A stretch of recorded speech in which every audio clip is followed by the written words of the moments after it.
un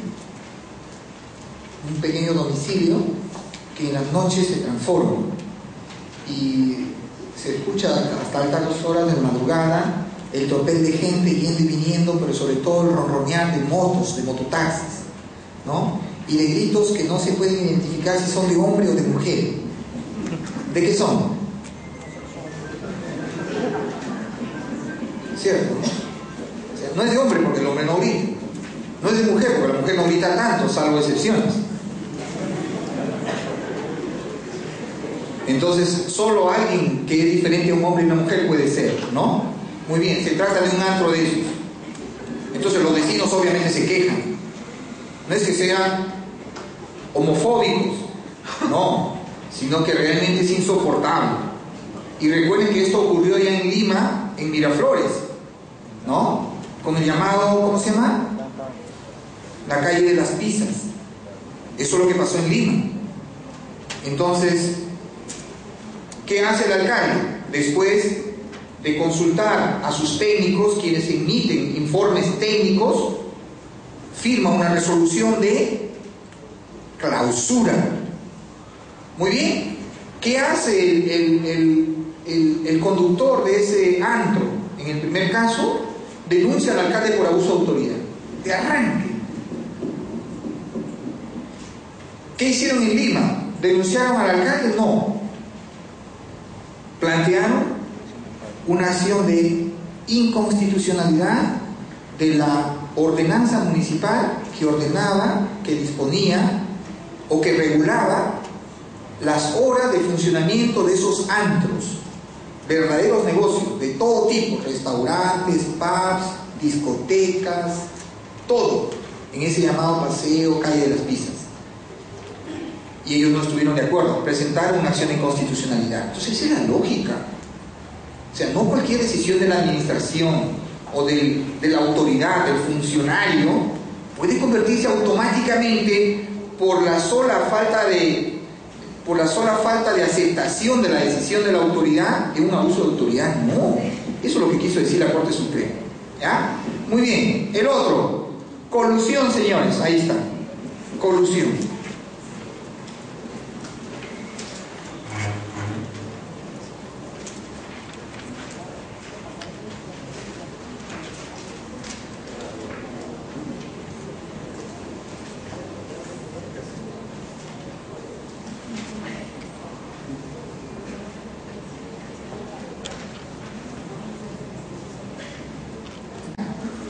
¿Es un delito de lesión o es un delito de peligro?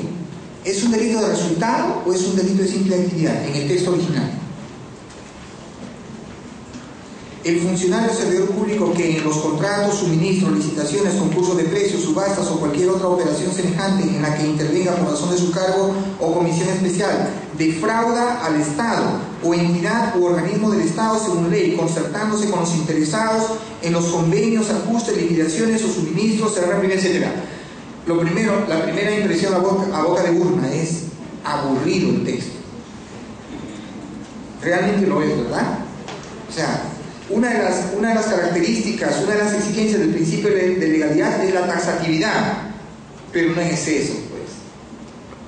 No tanto, ¿cierto?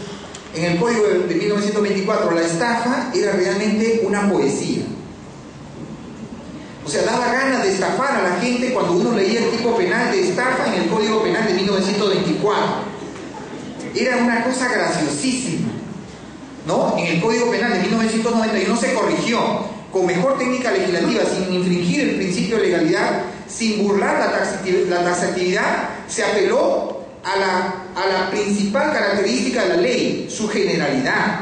No podemos, pues, el que mediante contrato, suministro, licitación, ¿qué saldría de cuestiones de la administración pública? Estos son los denominados elementos normativos del tipo. Los tipos penales tienen dos clases de elementos normativos y elementos descriptivos. Los elementos descriptivos son aquellos que describen un suceso, un acontecimiento, una acción o omisión que nosotros consideramos delito, ¿no? Para cuya comprensión o intelección no necesitamos recurrir a ninguna fuente adicional que no sea el propio texto de la ley. Esos son elementos descriptivos. Pero algunos tipos penales tienen elementos descriptivos, sino elementos normativos. Esas frases, esas expresiones para cuya comprensión, intelección, tenemos que recurrir a una fuente adicional de consulta, una enciclopedia, un diccionario, el internet, la doctrina, la jurisprudencia, para poder entenderlo. Nosotros somos medianamente conocedores de derecho penal, pero ¿qué acá dice? Contratos. Bueno, ya llevé algo de civil, el profesor no recuerdo qué me enseñó, pero aprendí algo, ya. Pero suministros, ya, bueno, parece que es una forma de contrato de suministro, ya. Licitaciones, ya licitaciones, la de Olmos, concurso de precios, pero ya una licitación, ahora concurso de precios y encima subasta, ¿se dan cuenta? Es terrible. Pero la pregunta inicial ¿es un delito de lesión o es un delito de peligro? Adicionalmente, ¿es un delito de resultado? El texto original, ¿es un delito de resultado o un delito de simple actividad?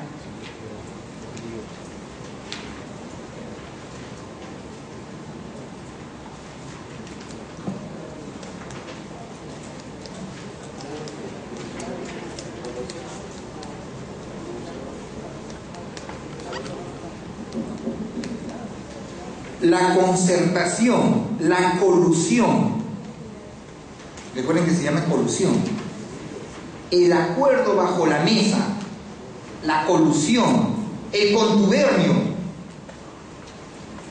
la concertación, ¿se tiene que objetivar en un resultado o no?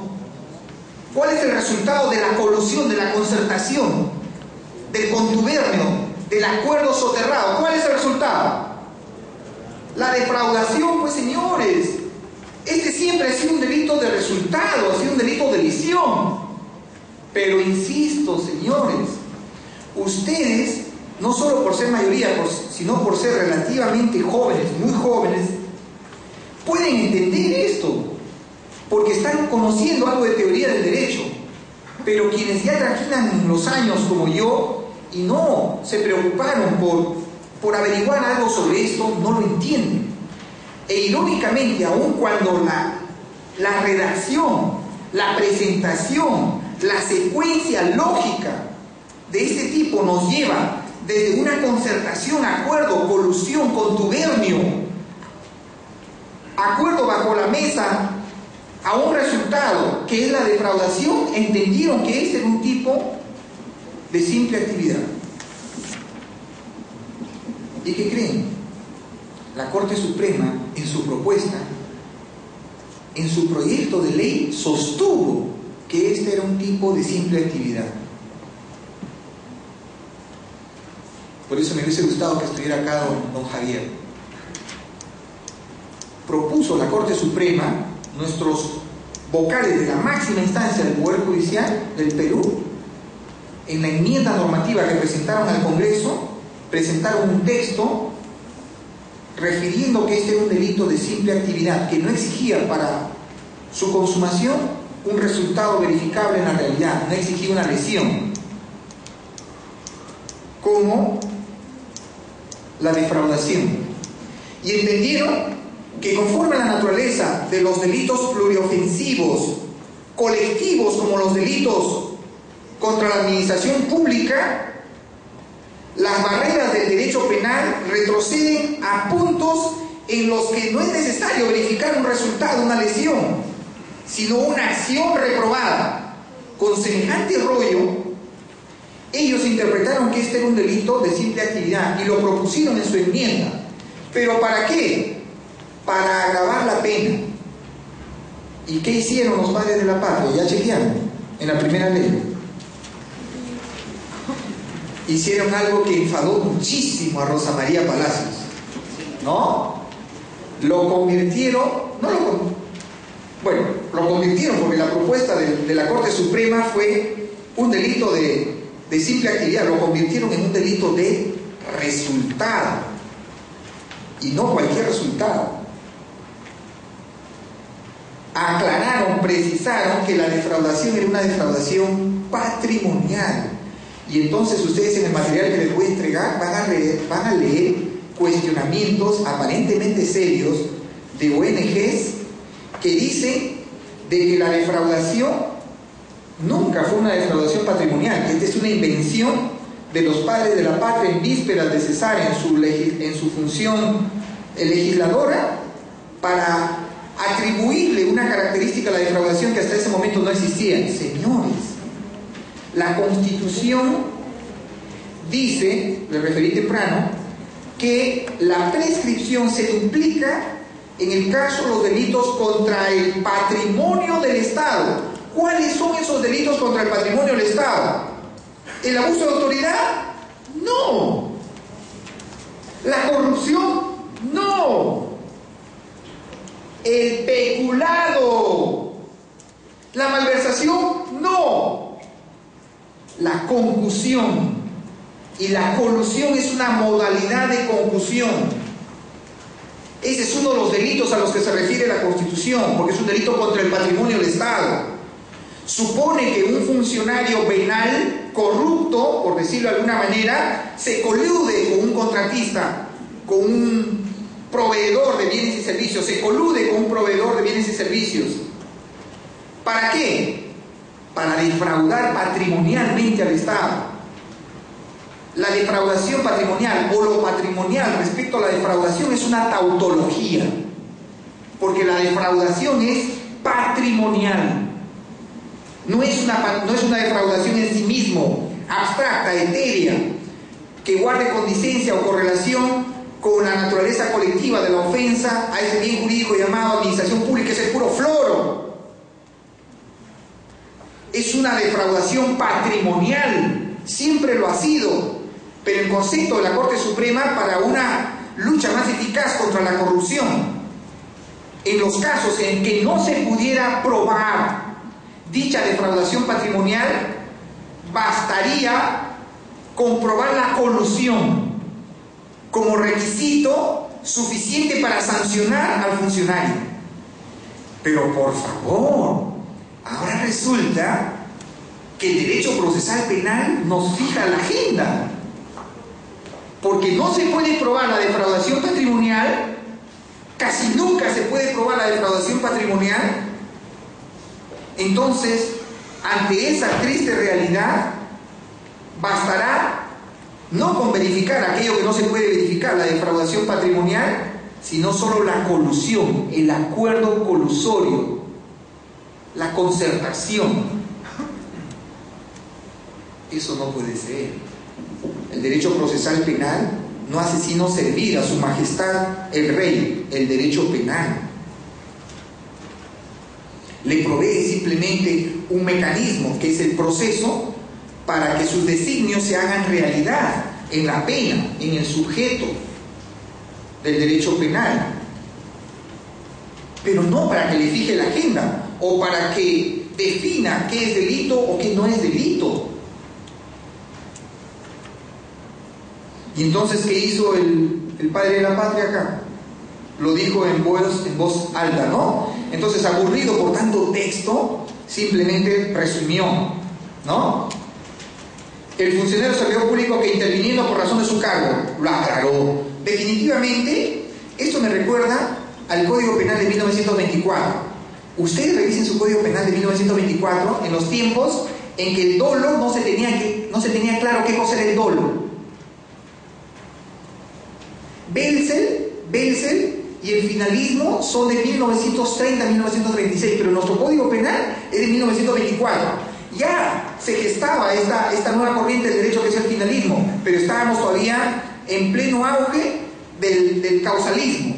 Entonces, el dolo, que era un concepto más fijado en el finalismo como parte del tipo penal, el dolo es el elemento subjetivo del tipo penal, en el causalismo formaba parte de la culpabilidad. Entonces, como era un asunto que tenía que postergarse en su estudio para después, tenía que quedar claro que la nueva corriente del derecho fijaba el dolo en la tipicidad, en el tipo penal, en la redacción de la acción o omisión humana considerada delito. Entonces, el Código Penal, para enseñarnos derecho penal, para enseñarnos lo que es el dolo, el Código Penal de 1924 dice: el que intencionalmente matare, el que intencionalmente violare, el que intencionalmente tomar ajeno, todo el Código Penal dice el que intencionalmente.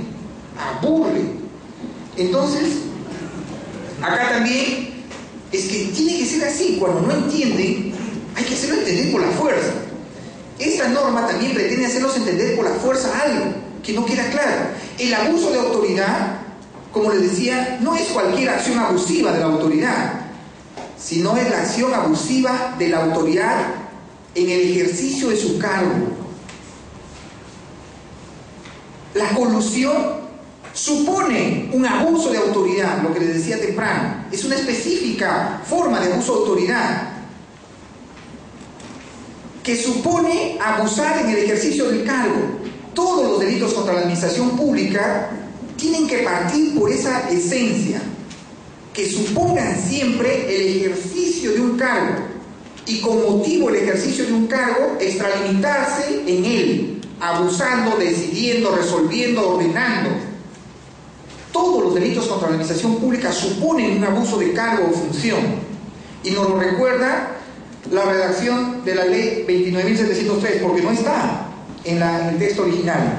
El funcionario del público que interviniendo por razón de su cargo o comisión especial en cualquiera de las contrataciones o negocios públicos, ya está, ¿no? Suministro, licitación, concurso de precios, no, aburren. ¿Saben qué? ¿Se entiende? En cualquiera de las contrataciones o negocios públicos mediante concertación ilegal, ¿ya? Mediante concertación ilegal con los interesados de fraudar. Acá hay una tautología. La concertación que se convierte en un resultado lesivo para el Estado, para la administración, como el perjuicio patrimonial o defraudación patrimonial, la colusión es ilegal. No vamos a decir colusión ilegal. La colusión es ilegal. En consecuencia, nos lo quisieron decir a lo bruto. Colusión ilegal. No, es lo mismo, ¿no? La tenencia ilegal de arma de fuego. La tenencia es ilegal. La tenencia, el delito es de tenencia de arma de fuego sin licencia o con licencia vencida. No se puede decir tenencia, el delito de tenencia ilegal. ¿Qué es eso? O ahora escucho, a propósito, acá está una amiga jueza, requerimientos fiscales. El requerimiento de sobreseimiento solicitado por el fiscal. La solicitud de sobreseimiento solicitada por el fiscal. Ajá, así hablamos. Traducido al español por Palmera Record, el requerimiento es solicitud, pedido, petición.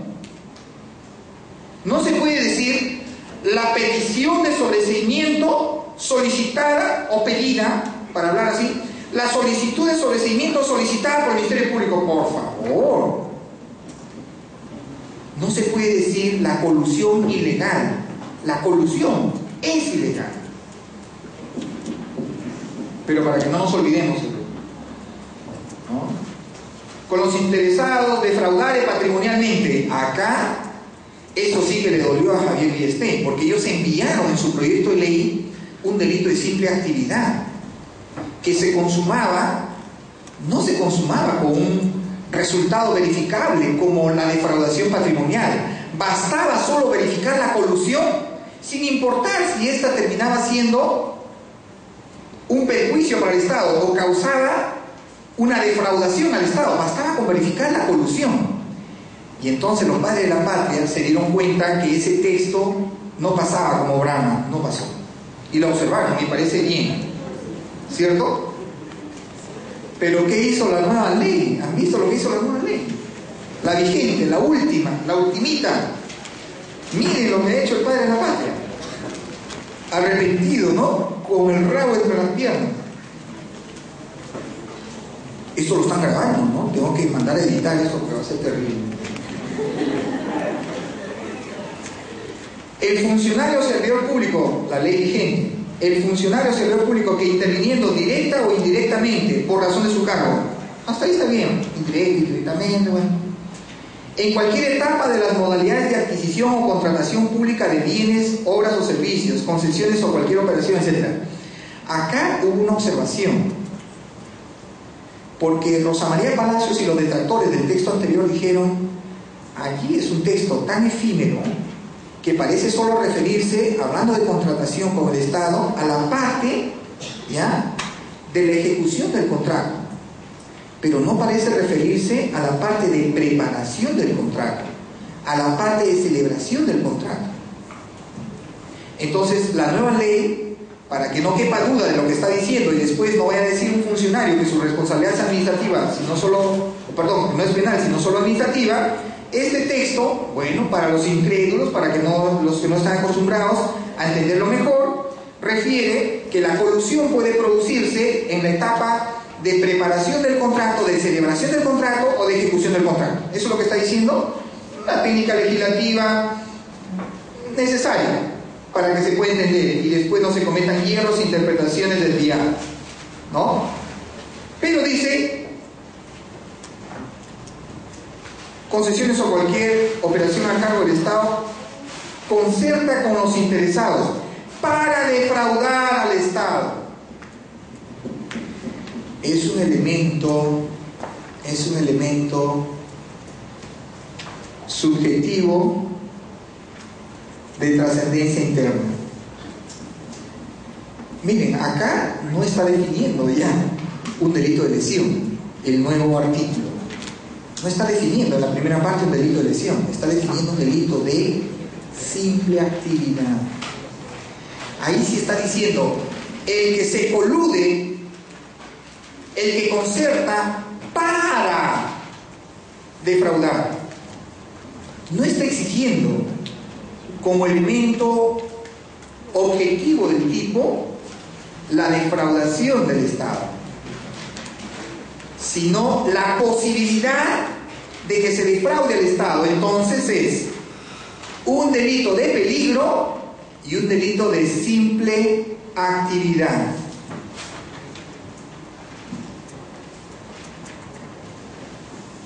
Y si es un delito de simple actividad, ¿es un delito de peligro concreto o un delito de peligro abstracto? Es un delito de peligro abstracto, porque no exige ninguna posibilidad concreta de defraudación, sino solo la colusión para defraudar, la posesión de droga para traficar. Es un delito de peligro abstracto, la posesión de droga con fines de tráfico, la posesión de droga para traficar, la colusión para defraudar. Entonces, en esta nueva ley le dan la razón a la Corte Suprema, pero cuando la Corte Suprema con vítores empezaba a celebrar el triunfo del regreso al ser amado, al hijo pródigo que habían puesto en manos del Congreso, siguió leyendo y encontró el monstruo. Es decir, lo que en nuestro concepto está bien, lo único que está bien, nos regresa al delito de lesión y delito de resultado, ¿no? Y dice, para que no quepa duda de que esa defraudación es patrimonial. El funcionario servidor público que, interviniendo directa o indirectamente por razón de su cargo, y repite todo el rollo en las contrataciones y adquisiciones de bienes, obras y servicios, concesiones o cualquier operación a cargo del Estado, y repite todo el rollo, mediante concertación con los interesados, defraudare patrimonialmente. ¿Se dan cuenta cómo cambia totalmente la escena? ¿Cómo cambia la acción prevista? En la primera parte tenemos un delito de peligro, tenemos un delito de simple actividad, pero en la segunda parte tenemos claramente un delito de lesión, un delito de resultado. ¿De acuerdo? Muy bien. Pero acá un pequeño comentario.